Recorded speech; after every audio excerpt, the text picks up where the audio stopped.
The holidays are a season of giving, and what better gift is there than the gift that keeps on giving, literally?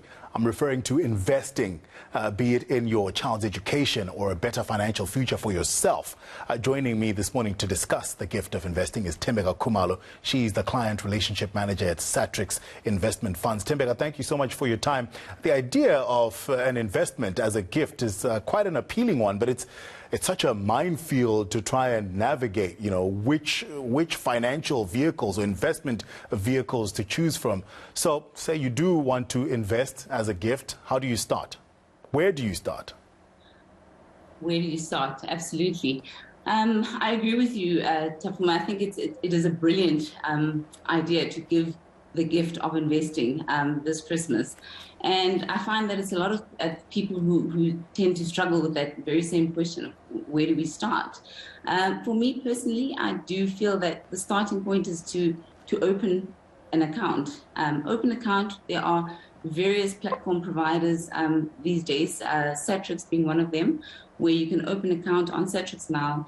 There are low minimums, which means you actually don't have that barrier to investing, which we have seen previously, where people, believe these myths about investing, that you need a lot of money to invest or that you need a financial advisor to invest.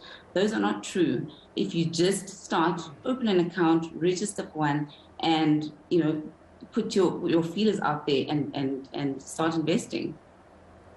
And what are the things to look out for those who are new to the idea? There might be some pitfalls that they don't anticipate. I think it's important to know, especially when you're investing in the stock market, that it is an investment for the long term, right? So there will be volatility in the short term, and it is expected. It is a result of our economic conditions, our political climate. A lot of factors can affect your investment. So it is important to be mindful going in that, for one, past performance is not an indication of future performance.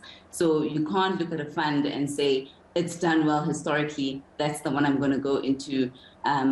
You do need to be aware that there is volatility. However, in the long term, and if you stay the course, you will see that there tends to be an upward trajectory in your investment and the returns.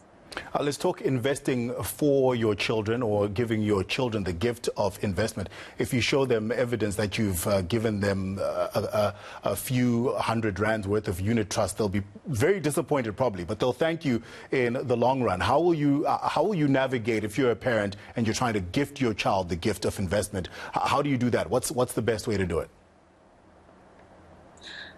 You're quite right. I mean, it is, I'm going to sound like the Grinch is about to steal Christmas here, but giving the gift of investing, to a child, we live in an era of instant gratification where, children, want to experience and get the toys and the gadgets, etc.